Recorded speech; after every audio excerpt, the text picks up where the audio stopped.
যখন আমাদের বিধায়ক পীরজাদা নওশাদ সিদ্দিকী ভাইজানের মা তুলে গালাগালি দিয়েছিল মহিলাদের প্রতি দরদ, তখন ওনার কোথায় ছিল? যখন আরজিকরে আমার তিলোত্তমা বোনের রেপ করে মেরে দেওয়া হলো, তখন মায়েদের প্রতি ওনার দরদটা কোথায় ছিল? এখন কি দরদ উতলে পড়ছে নাকি? আমার যে মা বোনেরা যে মন্তব্য করেছে, অতটা না বলাই দরকার ছিল, কিন্তু শওকত মোল্লা তখন প্রতিবাদটা করলো না কেন? যখন আমাদের পীরজাদা নওশাদ সিদ্দিকী ভাইজানের মা তুলে একেবারে কুৎসিত ভাষায় গালিগালাজ করেছিল, তখন ওনার দরদটা কোথায় ছিল?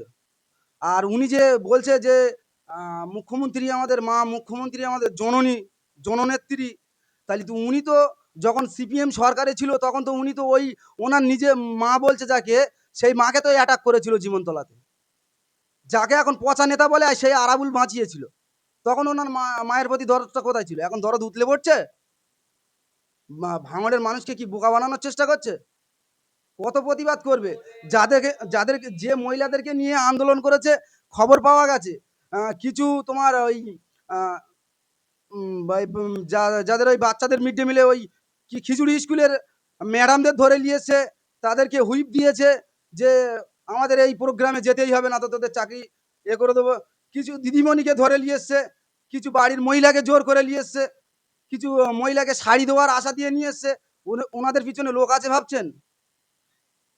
কিন্তু শওকত মোল্লা এবং মমতা বন্দ্যোপাধ্যায় তো বলেছিল যে ওয়াকাফ নিয়ে পশ্চিমবাংলা আন্দোলন করা যাবে না। তাহলে দেখুন, আন্দোলনটা বিজেপি সরকারের বিরুদ্ধে। নওশাদ সিদ্দিকী ভাইজান মানে বিনা পার্টির নিরিখে ২০টা দলকে নিয়ে ধর্মতলায় শান্তিপূর্ণ আন্দোলন করছিল। শওকত মোল্লা যে বলল যে সমাজ বিরোধী, সমাজ বিরোধীদের নিয়ে আন্দোলন করছে। কামরুজ্জামান ভাই কি সমাজ বিরোধী? তোমার ইমতিয়াজ ভাই কি সমাজ বিরোধী?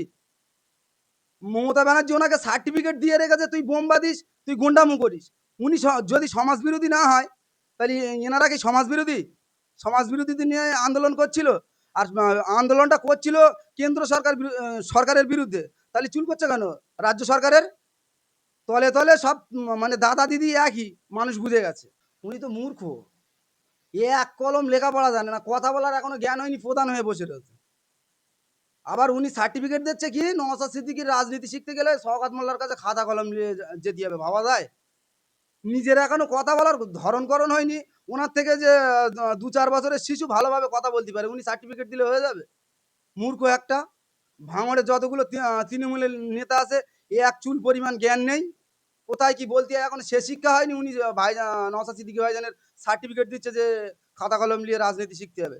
আমি বলে দিচ্ছি, নওশাদ সিদ্দিকী ভাইজানের কাছে শওকত মোল্লার শিশু। আমাদের লড়াইটা হচ্ছে মুখ্যমন্ত্রীর সঙ্গে। ওই ভাঙড়ে দুধ চার আনার নেতা কেটা কি বললো ওসব নিয়ে আমাদের মাথা ব্যথা নেই। ২৬-এ তো বলছে ভাঙড় আমরা দখল করবো, এবং ভাঙড় না জিততে পারলে শওকত মোল্লা রাজনীতি চলবে। কথায় কথায় কি বলে বলো দিন, আশায় মরে চাষা। চাষা ও সারা জীবন লস খালি আশায় থাকে। শওকত মোল্লার ওই হাতে বাটি ধরিয়ে দিয়ে ক্যানিংয়ে পাঠিয়ে দেবো, এই কথাটা মানে ওনার মাথায় রাখতে বলো। উনি হয়তো ভাবছেন যে ভাঙড়ের বিধানসভায় ৩০০-র অধিক বুথ আছে, মানে ২০-৫০টা বুথ আমাদের হাতে দখল করে রেখে মানে ভাঙড় বিধানসভাটা জিতবো, এরকম একটা আশা। কিন্তু ভাঙড়ের ছেলেরা অতটা কাঁচা খিলাড়ি না। আমরা বিধানসভা লড়েছি, লোকসভা লড়েছি, আর পঞ্চায়েত লড়েছি। কোন ঠাকুর কোন ফুল দিয়ে পুজো করলে সন্তুষ্ট হয় আমরা জেনে গেছি। ওনার ২৬-এ হাড়ে হাড়ে সেটা আমরা বুঝিয়ে দেবো। ভাঙড়ের যেসব বুথগুলোই তোমার বেওতা বলো, কুলবেড়ে বলো, চালতে বেড়ে বলো, কিছু কিছু বুথ আমাদের মানে সংগঠনে একটু কম আছে, কিন্তু ৫০টা ভোট হলেও আমাদের আছে। ৫০টা ভোট যদি থাকে, ৫০টা ভোট বার করে আসার ক্ষমতাও আমাদের আছে। এটা শওকত বাবুর মাথায় রাখতে হবে। আমরা চুরি করব না, কাউকে করতেও দেবো না। অন্যায় করিনি আর করবো না, আর কাউকে করতেও দেবো না। আমাদের এই একটা ভোট মানে চুরি করার ক্ষমতা শওকত মোল্লা কেন, কারো বাপের ক্ষমতা নিয়ে একটা কথা বলে দিলুম। ২৬-এ আমাদের জিত নিশ্চিত। একটা ভোটে হলেও ২৬-এ জিতবো। ২০২১ সালে মানে ২১,০০০ মতো ভোটে জিতেছি, তার ডবল করে দেখিয়ে দেবো। উনি কাউন্ট করেছে যে আমার হাতে ২০-৫০টা বুথ আছে, মানে ২৫০ বুথ আইএসএফ এর হাতে, ওখান থেকে আমি ২-৪০০ করে ভোট পাবো। আর ৫০টা বুথ যদি আটকাতে পারি, ৫০,০০০ ভোট এখানে পেয়ে যাবো। বুথ পিছু হাজার হাজার করে ভোট। কিন্তু ওর ওই আশায় তো পানি ঢেলে দেবো। ওনার ছক আমরা ধরে ফেলেছি। উনি রাজনীতি থেকে কূটনীতি বেশি চালে তো। ভাঙড়ে আসুক, বুঝিয়ে দেবো হাড়ে হাড়ে ২০২৬-এ। আর ওই যে তোমার উন্নয়ন করছে, আজকে উন্নয়ন করতে লাগছে কেন? ২০১১ সালে কোথায় ছিল বাবু? 2016 সালে তো বিধানসভা হয়েছে, কোথায় ছিল মমতা ব্যানার্জি? এখন 2021 সালে ভোট করতে যাচ্ছে, এই উন্নয়ন করতে যাচ্ছে। আমি ভাঙড়ের মানুষকে ধন্যবাদ জানাই 2021 সালে শাসকের বিরুদ্ধে ভোট দেওয়ার জন্য। কারণ মমতা ব্যানার্জি এতদিন ভেবেছিল যে কিছু না করেও আমি ভোট পেয়ে যাচ্ছি, কিছু করার দরকার নেই। ওই কথাই বলে না, মানে না খেটেও যদি খাওয়া হয় তাহলে খাটার কোনো দরকার নেই। ওই জন্য ভাঙড়ে এতদিন উন্নয়ন করতো না। ভাঙড়ের মানুষ শাসকের বিপক্ষে ভোট দিয়েছে, তাই জন্য আজকে শাসক ভাঙড়ে বেশি বেশি করে উন্নয়ন করছে। আমি ভাঙড়ের মানুষকে ধন্যবাদ জানাই। এবং আরো ভাঙড় বাদে 293টা বিধানসভা আছে, প্রত্যেক বিধানসভা মানুষের কাছে আমি অনুরোধ করব 2026-এ শাসকের বিরুদ্ধে ভোট দিন যদি আপনাদের বিধানসভায় উন্নয়ন করতে চান। কারণ শাসকের পক্ষে যদি ভোট দেন, শাসক আপনাদের দিকে মুখ তুলে তাকাবে না।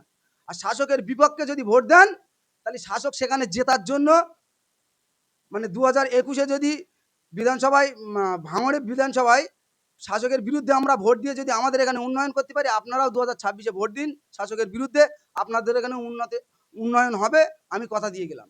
লেজে গোবরে কে হয় সেটা সময় কথা বলবে। ওই 4টে লাইট লাগিয়ে আর ওই সায়নদী ভাঙড় এসে বলছে বলে আমার মাতাল মাতাল লোক, এখন থেকে তো মাতাল মাতাল লাগছে। উনি কি লাল পানি সাদা পানি খেয়ে ভাঙড়ে ঢোকে নাকি মাতাল মাতাল লাগছে?